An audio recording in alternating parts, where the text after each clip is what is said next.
Itu ada nggak titik di mana kalian nyadar bahwa itu semua nggak memenuhi keinginan hati kalian?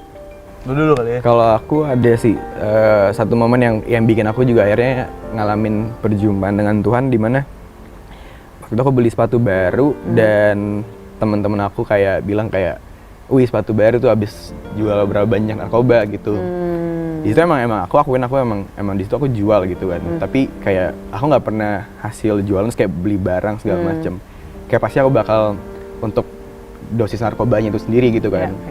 Jadi pas aku dibilang kayak, "Ih, sepatunya dari uang narkoba," terus kayak aku rasa kayak kok sedih banget rasanya gitu, kayak perasaan kayak aku mampu untuk belinya tanpa harus pakai jual narkoba, terus kayaknya orang tua juga ngasih duit gitu tanpa harus jual narkoba, kok sampai dibilang gitu sama orang-orang gitu kan. Kayak itu udah malunya udah parah banget sih, yang bikin aku kayak ya udah aku pulang aku nangis gitu, kayak yang nangis gitu kayak nangis anak kecil banget yang kayak, "Oh, sedih banget kenapa sepatu ini harus dibilang narkoba," gitu.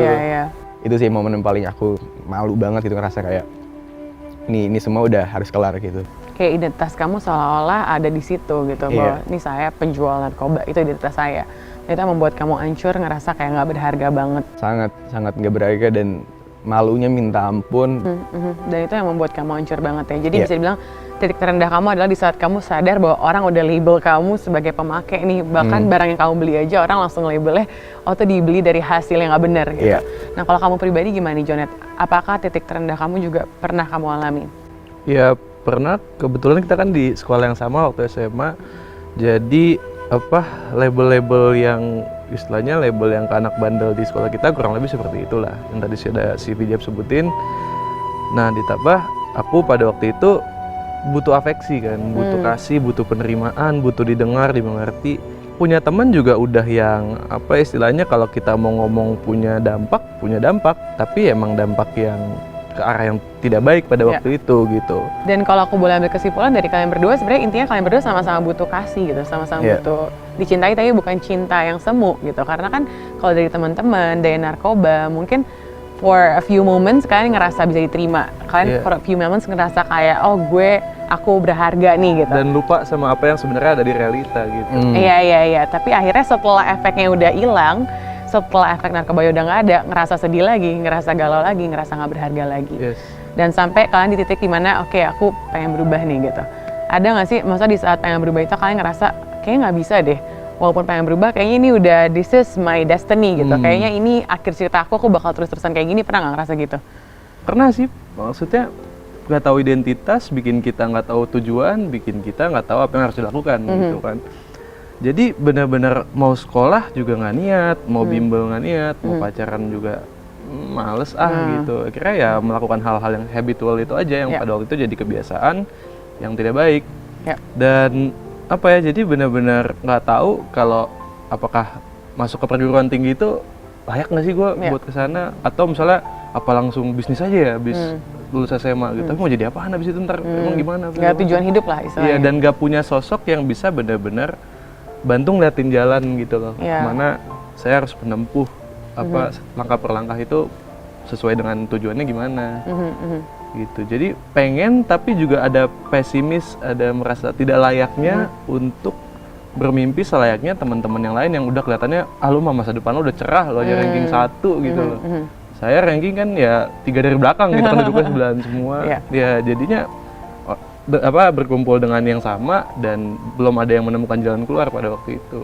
Dan bingung juga kali ya mau berubah, tapi mau berubah dengan mulai dari apa? Kayak betul. Butuh tuntunan kan? Karena pernah nggak sih merasa bahwa butuh sosok yang menuntun, butuh sosok yang mengajarkan? Karena kan kamu sendiri dari broken home, berarti kan orang tua bisa dibilang nggak terlalu dekat lah.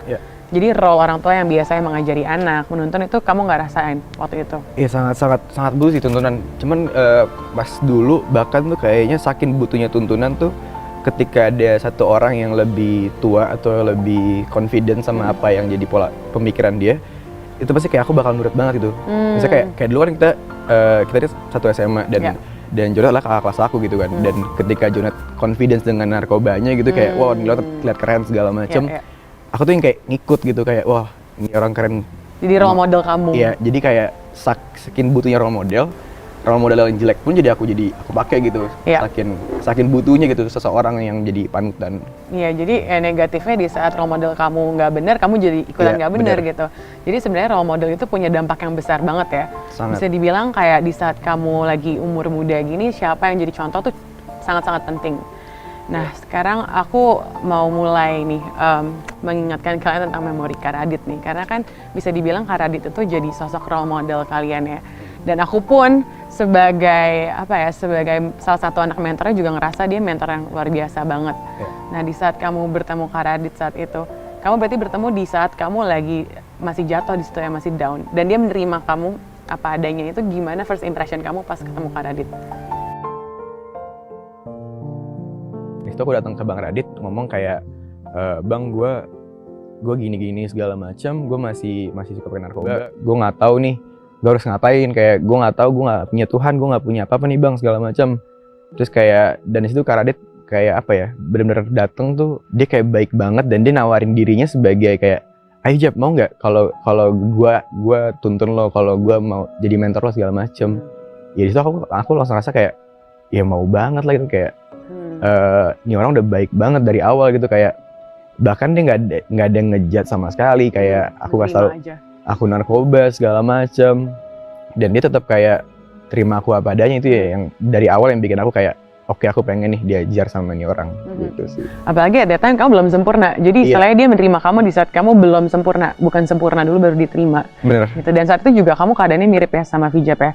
Pertama kali ketemu Kak Radit gimana? Pertama kali ketemu itu jadi temen-temen aku itu beberapa sejak dari masa SMA udah ada yang ikut di tim pelayanan Kak Radit, ada yang dijangkau Kak Radit ke sekolah-sekolah gitu, ada yang personally emang in touch sama beliau, dan somehow Tuhan kan bekerja emang amazing ya, kita nggak bisa di luar kepala kita lah, He is beyond.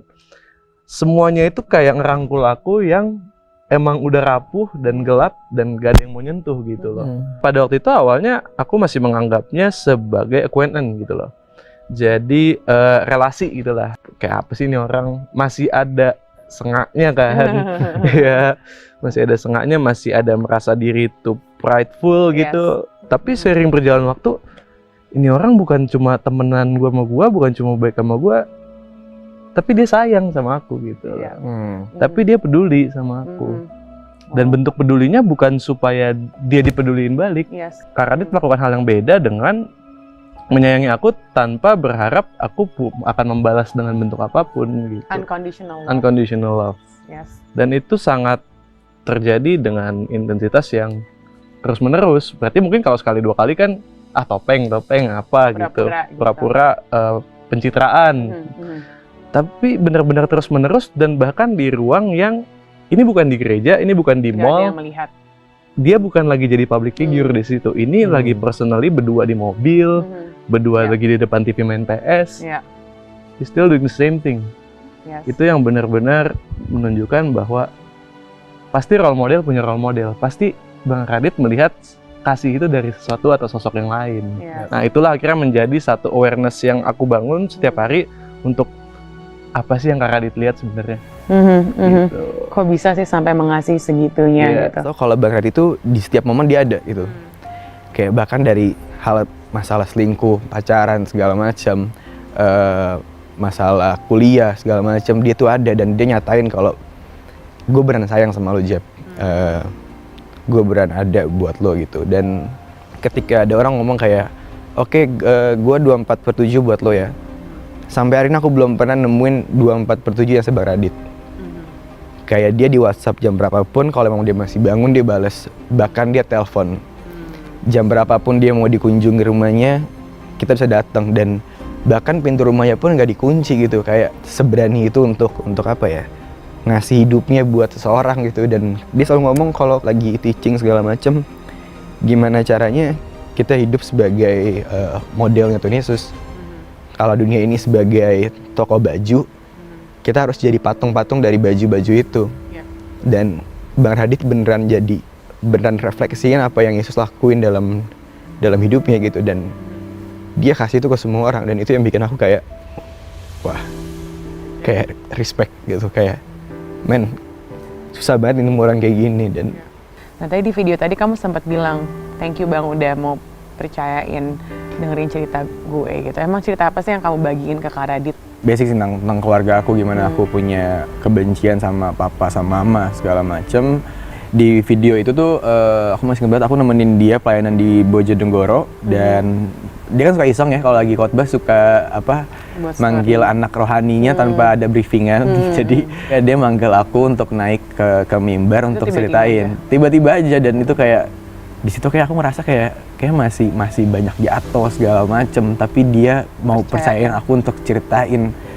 Ya yang di video itu, yang di story itu ya, dimana Kak Radit nge-storyin aku dari belakang, taunya aku nggak ngeliat, dan wow, kayak dia lagi di belakang anak rohaninya dan dia lagi ngasih stage-nya dia untuk anak rohaninya cerita tentang Tuhan. Dan satu teladan yang aku suka banget di Kak Radit adalah dia nggak pernah ngelihat orang dari keburukannya gitu. Kayak dia baru post di TikToknya atau di Instagram, aku lupa deh, kayak dia ngasih 2 perbandingan. Lu lihat orang ini sama orang ini adalah orang yang sama. Tetapi ketika hidup gue lagi hancur, ada orang-orang yang nggak kasih titik di hidup gue. Di situ aku ngeliat kayak ini orang tadinya tuh sangat gelap gitu, dan ketika dia ketemu kasihnya Yesus, dia berubah, dia jadi bisa buat kenain itu ke aku gitu. Dan itu yang nggak bisa aku lupa sampai hari ini, kalau dia selalu tunjukin kekurangannya dia, ditunjukin juga kekurangan orang-orang sekitarnya dia, tapi dia percaya sesuatu, dan itu menurut aku sama persis kayak apa yang Yesus lakuin gitu. Dan kita lihat hari ini dampaknya luar biasa banget, karena aku bisa melihat maksudnya dampaknya dalam hidup kamu benar-benar dalam banget. Dan tadi di video kamu sempat bilang kan, thank you Bang udah doain gue waktu itu di Biliar. Kalau boleh tahu, kamu masih ingat nggak sih pada saat Bang Radit mendoakan kamu di momen itu, kata-kata apa sih yang keluar di dalam doanya itu? Aku agak kurang rohani orangnya kan, dan di situ aku pertama kali kayak agak malu banget. Dia dari tempat biliar, terus dia kita turun bawah gitu ke lobby, terus dia doain aku depan lobby jongkok, terus dia pegang dada aku, terus dia doain gitu kan, kayak oh dia nggak malu juga ya doain orang di depan banyak orang gitu, di Sarinah kayak semua orang ngeliatin. Ada seorang gondrong doain gondrong juga, terus aku masih gondrong, dan di situ aku ngerasa kayak entah adem banget ketika dia ngomong di kuping aku, dan aku ngerasa aku mau deal buat Tuhan di situ. Gitu sih. Itu yang akhirnya membuat kamu kayak oke, aku mau buat hidup buat Tuhan gitu. Jadi emang impact-nya dia dalam hidup kamu besar banget ya. That's why loss yang dirasain juga besar. Karena semakin besar dampak seseorang dalam hidup kamu, pasti saat orang itu nggak ada semakin kerasa. Apakah ada momen atau value yang Kak Radit bagian yang sampai sekarang tuh masih mengenang banget di kamu? Iya. Yang paling bikin takjub gitu sih melihat orang ini adalah kasihnya nggak moody, kasihnya nggak situational, tapi dia selalu punya kasih yang benar-benar mau menerima, mau mengajar, mau membentuk, mau mendidik, dan nggak apa-apa kalau datang dengan situasi yang lemah gitu loh. Nggak harus selalu dalam posisi kuat. Waktu dengar kabarnya sih itu benar-benar great loss ya. Terus benar-benar di situ speechless, gak percaya, bingung, gak mau ngedefine dulu. Bentar ini apa gitu? Gak mungkin gitu kan kalau otak ngomong. Jadi complicated dan gak mau define dulu deh. Benar-benar diem dulu. Orang nelponin sana sini, WhatsApp, tapi nanti dulu. Dan itu bisa melanjuti dengan langsung nginget momen-momennya kan. Flashback. Kita pernah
kerjaannya ceritain aja apa yang kebaikan Tuhan Yesus. Dia bisa dibilang legacy yang mau dilanjutin adalah Christ character yang ada pada Kak Radit. Karena dia punya Christ character banget, itu love, accepting, dan juga transforming. Karena dengan kita mengenal dia, tanpa kita sadari hidup kita juga jadi dirubahkan ya.